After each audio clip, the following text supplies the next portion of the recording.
여러분 안녕하세요. 제가 오늘 바른미래당을 봤는데요. 바른미래당의 국회 캐스트보딩 운전대를 잡았다? 누군 것 같습니까?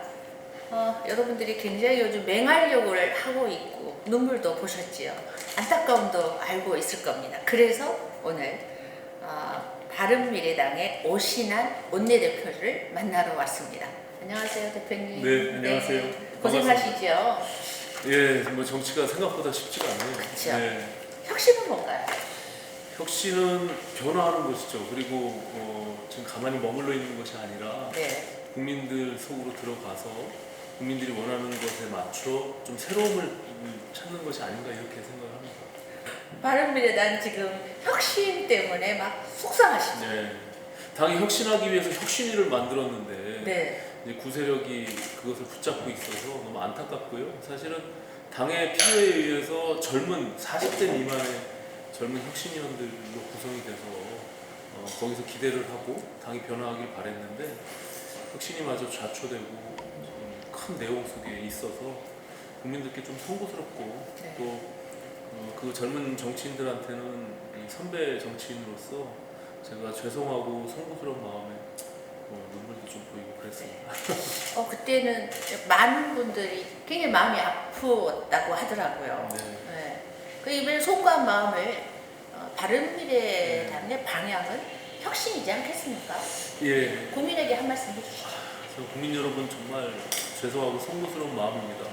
국회도 지금 오랜 기간 공전 중에 제대로 된 성과를 내지 못하고 있는데 또 우리 바른미래당도 작년에 소위 국민의당과 바른정당이 통합할 때 유승민, 안철수 또 안철수, 유승민 두 분께서 그 함께하는 세력들이 새로운 정치 또 국민들이 요구하는 대안 세력이 되고자 그 역할을 하기 위해서 통합을 했는데 지금 1년이 지난 시점에서도 국민들께 제대로 그 모습을 보이지 못하고 있습니다.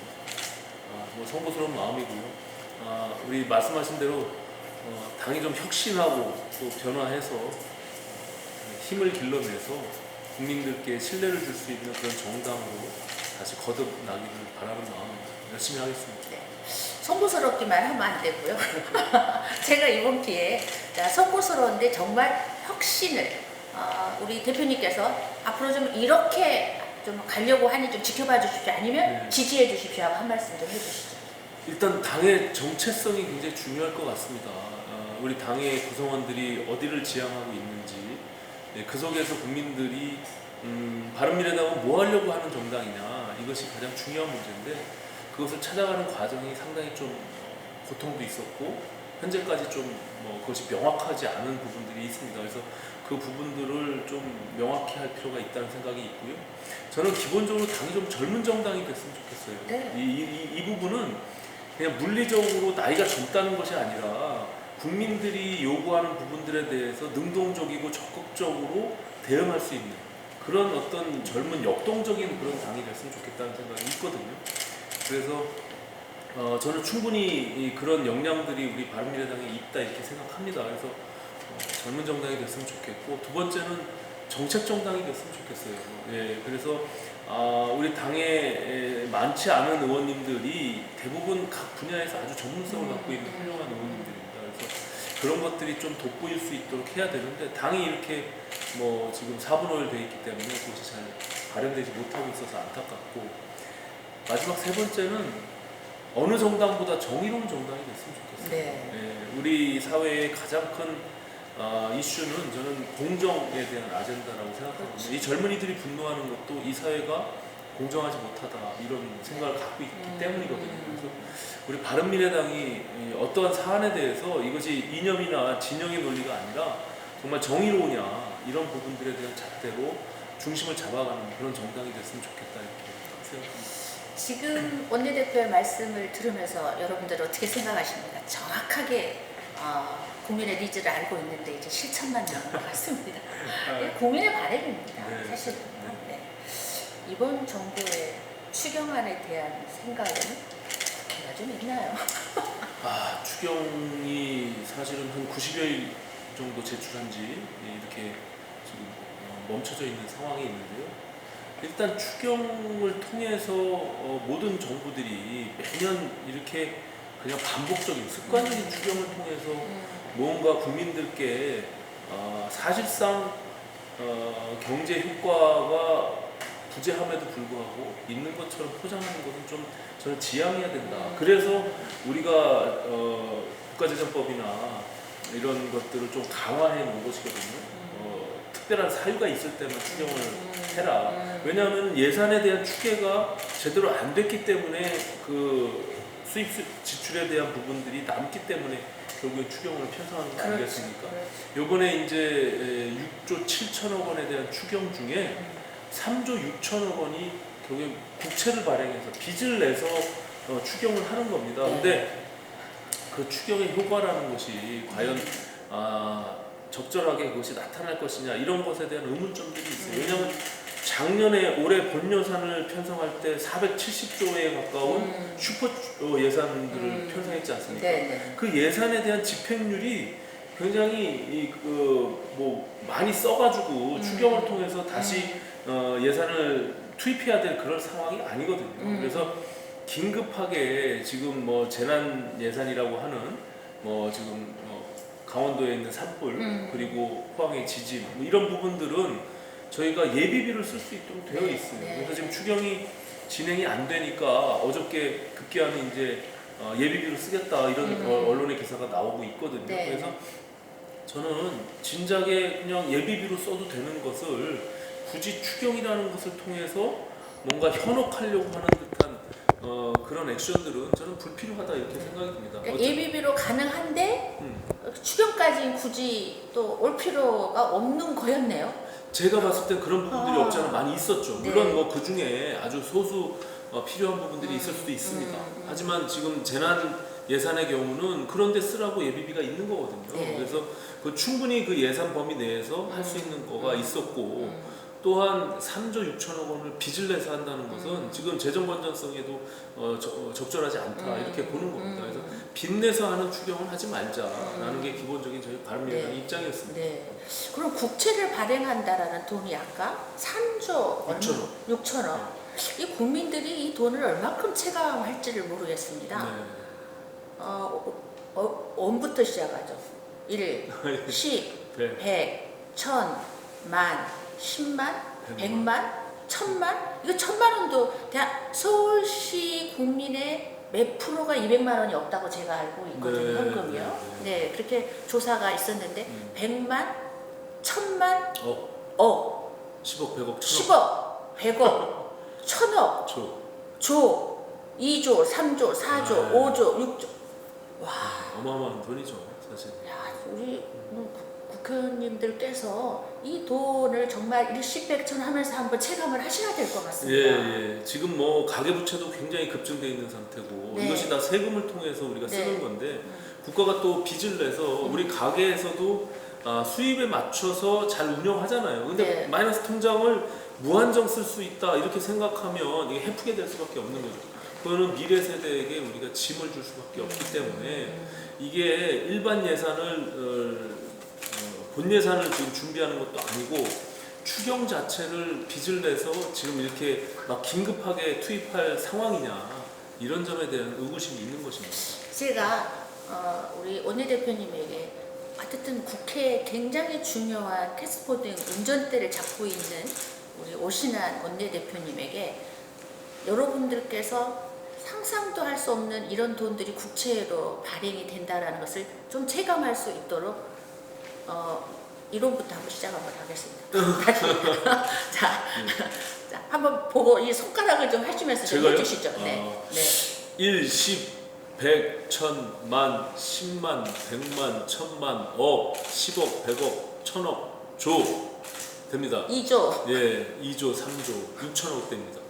3조 6천억 원의 돈을 사실은 국채 발행해서 빚을 내서 이거는 결국에 우리가 갚아야 되는 돈이죠. 우리 세금으로 또 미래 세대가 이 짐을 다 짊어져야 되는 부분이기 때문에 재정 건전성이 이렇게 악화돼가고 있는 과정. 그리고 초기에는 저희가 작년 재작년에는 세수 확보가 굉장히 크게 증대돼 있어 남는 돈, 여윳돈을 가지고 추경을 편성했는데 지금 아시다시피 세수가 지금 제대로 거치지 않고 있거든요. 네. 경제가 어렵다는 것이죠. 네. 예, 법인세도 그렇고 네. 소득세도 그렇고 그러면 이것이 계속적으로 악화돼가는 과정으로 있을 텐데 거기에 빚을 내는 것은 저는 좀 문제가 있다 이렇게 봤고요. 그래서 빚내지 않는 추경을 하겠다. 그 정도의 그리고 적절하게 쓰여질 필요가 있는 그런 사항에 대해서는 우리가 적극 동의하겠다라는 입장으로 추경 심사를 지금 임하고 있습니다. 네, 좀 늦어져도 이해를 해야 될 것 같습니다. 결론은 국민의 세금을 네. 최대한 덜 써야 된다라고 하시는 말씀을 하셨고요.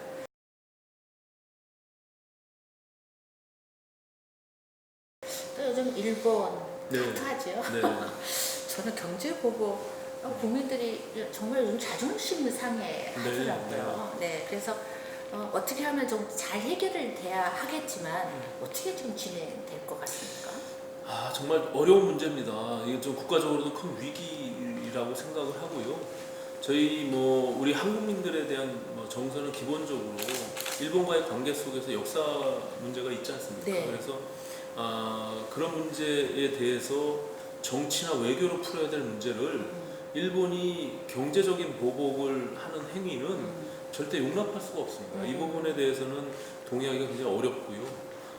다만 이것을 우리가 피해 없이 잘 슬기롭게 극복하는 문제는 또 별개의 문제입니다. 네. 이것은 정부와 청와대가 이 부분에 대해서 심각성을 인식하고 저는 이것을 국민을 분열시키지 않는 그래서 국론을 하나로 모아가면서 일본과 우리가 이 부분에 대해서 강력하게 대응하고 싸워 나가야 되는 문제가 아닌가 이렇게 생각합니다. 근데 좀 안타깝게도 국회 내에서 정부 여당이 이 야당에 대해서 이것을 친일과 반일의 프레임으로 접근하는 것은 저는 굉장히 좀 이게 유아적 발상이다. 이건 정말 아마추어적인 발상이고 절대 그렇게 해서는 안 되고 지금 이 위기를 극복하기 위해서는 일본에 한 목소리를 내야 되거든요. 네. 그러면 정부로서는 야당을 다 끌어안고 함께 가자. 그리고 야당도 거기에 대해서 다른 목소리를 내면 안 돼요. 제가 네. 봐도 이걸 협조할 건 협조하고 그래서 일본의 경제 보복에 대해서 철회시키고 우리가 대승적인 또 미래지향적인 한일 관계를 만들어가야 되지 않을까 이렇게 생각합니다. 네. 저는 사실 오신환 원내대표님을 국회의원 되신 다음에 처음 인터뷰를 지금 하는 건데 네. 제가 직업이 인터뷰 아니겠습니까? 네. 그래서 저는 뵈면서 이런 말 잘 방송에서 처음 해본 것 같은데요. 정말 방향이 국민의 입장의 방향이어서 제가 굉장히 사실 인터뷰를 하면서도 흐뭇하고 있습니다. 고맙습니다. 의원님, 대표님 사실 네. 저희가 이제 저도 또 강의를 좀 많이 하지 않습니까? 네, 네. 무슨 말을 좀 많이 하고 있냐면 좀 우리가 좀 있었으면 좋겠습니다. 그런데 지금 아까 다 깨어나서 우리가 함께 하자라는 말이 저는 굉장히 와닿았거든요. 네, 네. 좀 국민들에게 한 말씀 해주시죠. 이 부분에 대해서. 예, 지금 뭐 일본의 경제 보복 조치에 대해서 국민 여러분들께서는 굉장히 분노하고 화가 나실 겁니다. 뭐 저 또한 마찬가지입니다. 하지만 우리가 무한정 감정적으로만 대응할 수 있는 부분은 아니기 때문에 오히려 우리 기업들의 피해를 최소화하면서 우리가 함께 그 부분에 대해서 대응해 나갈 때 저는 뭐 충분히 이런 문제들을 극복해 나갈 수 있다고 생각합니다. 지금 뭐 대표님 말씀하신 것처럼 함께 하면 우리가 좀 더뎌 가더라도 충분히 극복할 수 있는 문제라고 생각하고요. 여야 정치권이 뭐 이해득실을 따질 것이 아니라 이 부분에 대해서는 머리를 맞대고 한 목소리를 낼 수 있도록 서로의 정치적 이해관계를 조금씩 양보하고 국민을 바라보고 나아가야 될 때가 아닌가 이렇게 생각하고요. 바른미래당부터 그 부분에 대해서 실천할 수 있도록 노력하겠습니다. 네, 그 말씀을 저희는 믿음을 갖고 좀 같이 함께 해야 된다라고 하는데요. 얼마 전에 제가 어떤 분을 만났는데 네. 자기 집에 가훈과 사훈이 네. 굉장히 좀 사업을 크게 하시더라고요. 근데 가훈과 사훈이 뭐냐면 쪽팔리지 말자고요. 그래서 그걸 저한테 보여주는 거예요. 이렇게 네. 써서 정말 붙여놓은 걸. 네. 우리 국민들 정말 이번에 일본에는 쪽팔리지 않았으면 네, 좋겠습니다. 자존심의 문제가 네. 있는 거죠, 사실. 네. 근데 이 정치권에서 여야가 이렇게 싸우고 일본을 향해 한 목소리를 내지 못하는 모습을 볼 때 사실 일본이 우리나라를 바라볼 때 어떻게 했습니까? 사실 이거 쪽팔린 거잖아요. 네, 그렇게 알고 그렇게 될 거라고 또 생각을 하고 네. 있는 이게 네. 너무 우리들을 그 틈을 보이면 안 되는데 네. 저희가 또 힘을 모아야죠. 예. 네, 그래서 이번에는 정말 대한민국이 우리가 있다라는 것을 좀 보여주는 네. 그런 국회가 좀 되기를. 네, 명심하겠습니다. 네. 또 중간 역할 잘 하십시오. 예. 제일 중요하지 않습니까? 네. 저희가 뭐 당은 제 3당으로 뭐 작은 정당인데 네. 가운데에 있기 때문에 네. 다들 그런 주문들을 받습니다. 그쵸. 양쪽의 입장에서 캐스팅버터로서 네. 그 역할을 잘 해야만 네. 이렇게 꽉 막혀 있는 극단적인 정치 속에서 네. 뭔가 물꼬가 트이지 않겠느냐 이런 주문들을 많이 하시는데 제가 원내대표 된 지 한 2달이 넘었거든요. 해보니까 또 쉽지만은 않네요. 네, 제 뜻대로만 되는 것은 아니고 더 노력이 필요할 것 같다 이런 생각을. 네.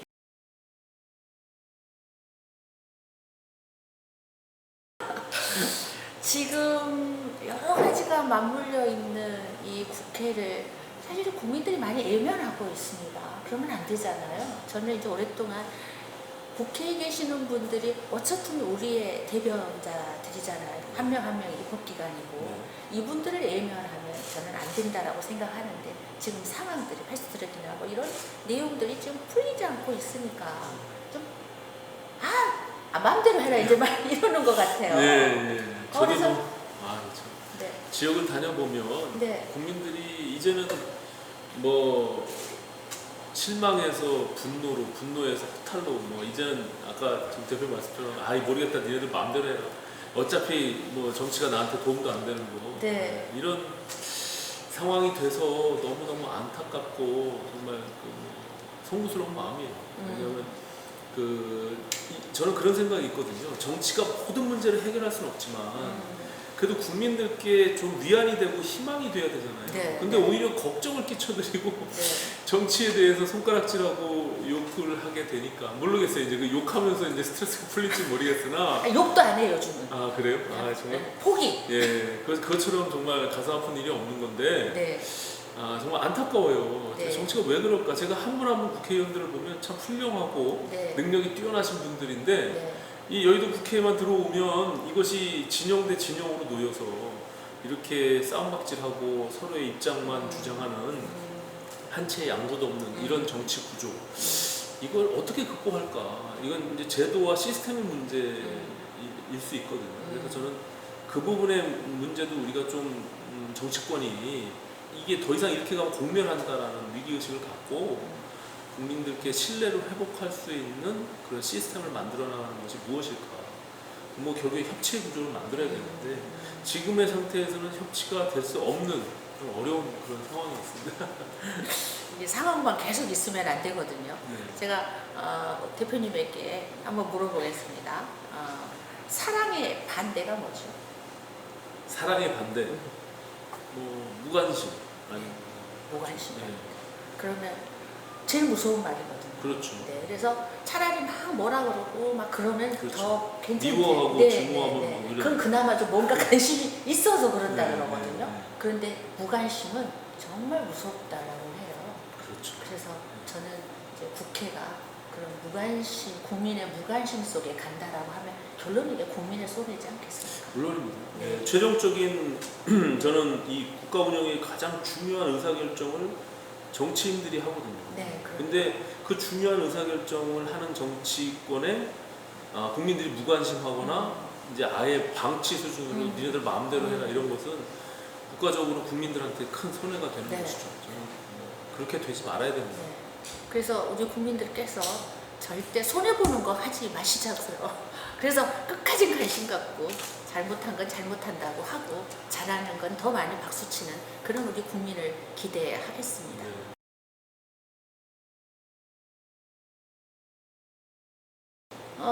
여러분들은 혹시 내가 사업을 하거나 또 작은 슈퍼를 한다고 하더라도 이렇게 사람을 한 명 채용한다라는 것이 내가 있는 곳에 가장 중요하다라고 하지 않습니까? 여러분들은 혹시 가정에서나 우리 사회에서나 또 직장에서나 인사에 대한 부분들을 좀 많이 말씀들을 나누실 거라고 하는데요.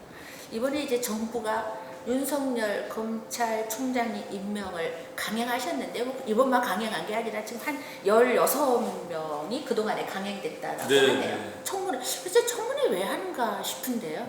이번에 그 청문회에 계셨죠? 네, 제가 인사청문위원으로 네. 네, 윤석열 검찰총장 후보자 인사청문회에 참여했습니다. 네. 청문회 왜 하셨어요? 일단.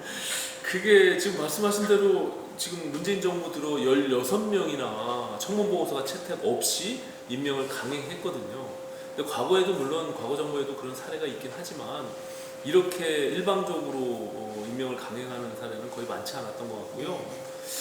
제도의 문제가 또 여기도 있습니다. 네. 왜냐하면 청문 후보자가 이번에 처음으로 이제 그것이 드러났는데 인사청문 과정에서 거짓말하고 위증했을 때 처벌할 수 있는 조항이 없어요.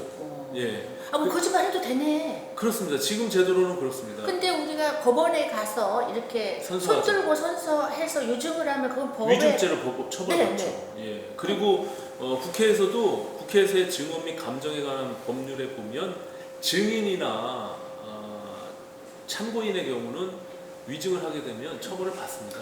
예. 근데 인사청문회에서는 그 후보자 스스로가 그런 위증이 밝혀졌음에도 불구하고 처벌할 수 있는 조항이 없어요. 그래서 제가 이번에 인사청문 윤석열 방지법이라고 해서 소위 네. 개정안을 제출해 놓은 상태에 있습니다. 네. 예, 이게 좀 이 정부 안에 이 정부가 이제 얼마 안 남았으면 이 국회가 그 전에 결론이 나야 되지 않겠습니까? 그뿐만이 아니라 사실은 인사청문 제도 전반에 걸쳐서 좀 손봐야 된다라는 내부적 목소리도 있었고 언론에서도 그런 지적이 있어서 그것을 합의를 하고 운영위원회에서 지금 청문제도 소위를 만들어서 가동을 시키고 해야 되는데 합의를 다 했거든요. 근데 제대로 또 그것도 운영이 잘 안 되고 있어요.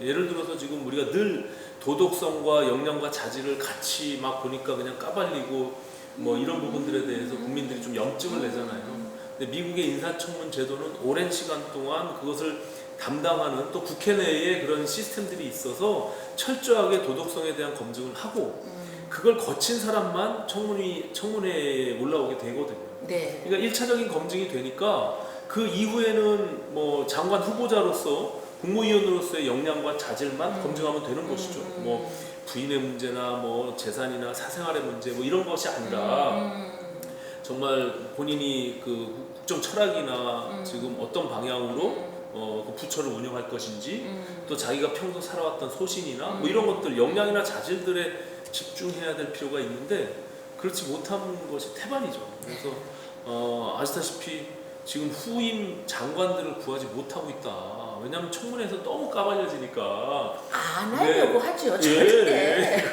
특히 이제 각 부인이나 배우자들이 네. 부인이나 남편들이 절대로 네. 하지 말아라. 네. 왜냐하면 본인까지 다 까발려지니까. 네. 이제 그런 문제가 있어서 그런 제도 개선도 분명히 필요하다. 그리고 네. 아까 말씀하신 대로 국회가 국민의 대의기관으로서 이거는 역량이 부족하고 자질이나 도덕성이 함량 미달이다. 그래서 인사청문 보고서가 채택이 안 될 경우는 그 미국처럼 이 통과가 안 되면 결과적으로 임명을 못하게 만들어야 기본적으로 인사청문 제도의 실효성이 있는 건데 하나마나 하는 사람도 이거 뭐 어차피 해봐야 뭐 마음대로 할 텐데 뭐 이렇게 하면 이게 효력이 없잖아요. 네. 그리고 또 한번 또 꼭 하시고 싶어 하시는 분은 한번 또 좀 쪽팔리면 뭐 그 다음에 뭐 알아서 될 그렇죠. 텐데 이건 진짜 예. 국민 신뢰 문제지 맞아요. 않겠습니까? 예. 자료 제출도 안 하고 네. 뭐 하루만 버티면 된다 이러니까 네. 참뭐 청문제도를 처음에는 이제 국민들이 이걸 보고 좀 통쾌해하고 뭐 이렇게 좀 그런 게 있었는데 지금은 너무 무용론이 네. 뭐로 하냐 네. 이런 말씀들이 비등하게 올라와 있어서 제도 개선은 반드시 필요할 것 같습니다. 네. 저는 이번을 뿐만이 아니라 또 그럴 때는 우리 국회의원들 너무 무능하지 않아? 이런 생각도 좀 들었습니다. 맞아요. 예, 네. 그런 부분들이 네. 예, 좀 스스로 이것이 말은 있는데 결과적으로 실천이 안 되는 이런 국회 내에 모순들이 있어요. 그래서 우리가 합의되고 뭔가 의지가 있으면 결과물을 내서 국회에서 이런 문제의식을 갖고 있으면 반드시 해결이 되는구나 이런 생각들을 국민들께 줘야 그것도 신뢰가 쌓여가는 것이라고 생각하거든요. 네. 예. 의원님 사업을 만약에 의원님 좀 사업을 하셔요. 사업을 하시는데 검증을 좀 우리가 인터뷰하고 면접하지 않습니까? 네, 네. 인터뷰하고 면접할 때 거짓말 한 것이 뽀록이 났어요. 네. 직원으로 쓰겠습니까? 안 쓰겠습니까? 그냥 우리 간단하게 생각하시자고요. 아니 거짓말하면 안 되죠. 그건 기본적으로 아니 왜냐하면 이제 그걸 안 써요. 안 쓰죠. 네. 절대 쓸 수 없겠죠. 네. 대한민국의 모든 국민에게 물어보십시오. 내 회사에 아니면 나와 관계되신 분이 거짓말을 했는데 알고 쓸 사람이 있는지 없는지. 그렇죠. 네. 아 중요한 쉽게 표현을 해주셨는데. 네.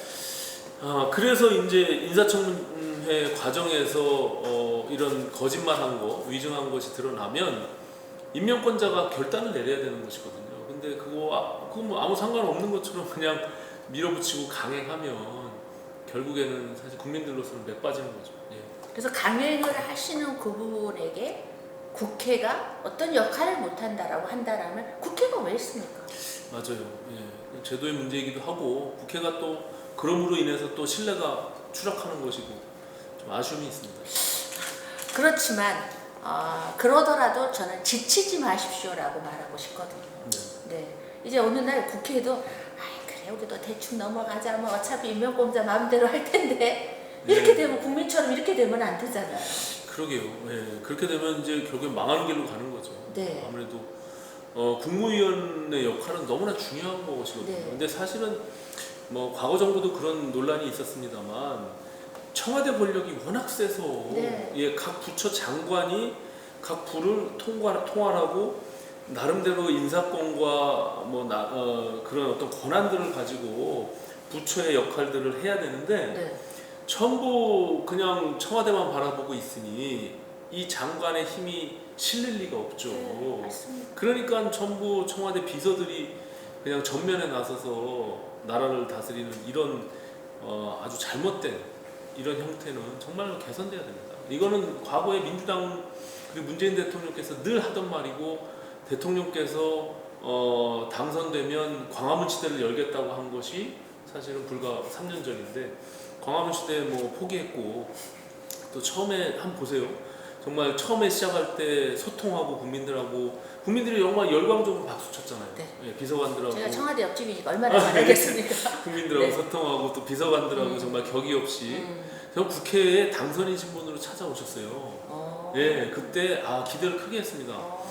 국회에 정말 미국처럼 서스럼 없이 그리고 국회의원들을 설득해야만 국민을 설득한다고 하는 인식이 있어야 되거든요. 네. 그래서 저는 아주 자유롭게 국회를 드나드실 줄 알았어요. 근데 당선인 때 딱 한 번 오시고 그냥 형식적인 시정연설 할 때 그때 오시는데 그러지 말고 뭐 저는 어려움이 있다고 생각하지 않거든요. 뭐 꼭 청와대로 불러서 뭐 각 당 대표나 당의 지도부들을 만날 필요가 뭐가 있습니까? 대통령께서 오시면 되잖아요. 뭐 자유롭게. 뭐 시간이 바쁘면 또 내일 오셔도 되고 아니면 일주일 뒤에 오셔도 되니까 저는 그렇게 미국은 그것이 자연스럽죠. 네. 네.